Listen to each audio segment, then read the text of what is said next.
Timing మామూలుగా ఉండదు. నీకు అర్థమయ్యే లోపలే అంతా అయిపోతుంది. జనాలతో కొంచెం నోటితో మాట్లాడడం నేర్చుకోవయ్యా. నోటితో చెప్పే మాట కన్నా చేతితో చెప్పే మాటే గుర్తుంటుంది సార్.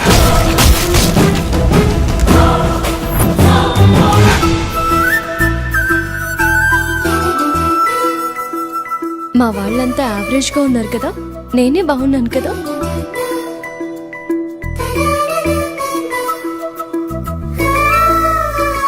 నీకు లాఠీలు అక్కర్లేదు బాబు, మాటలతోనే కొట్టేస్తావు.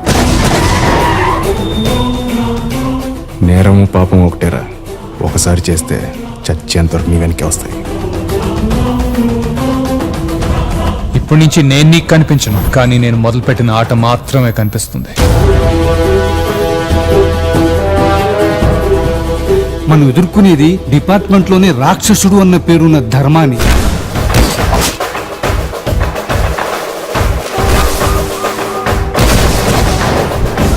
సమస్య నాది కానప్పుడే నేను మనిషిని కాదు. అదే సమస్య నాదైతే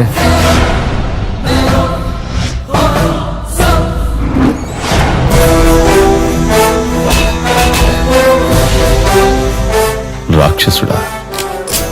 వాళ్ళెప్పుడైనా గెలిచారా?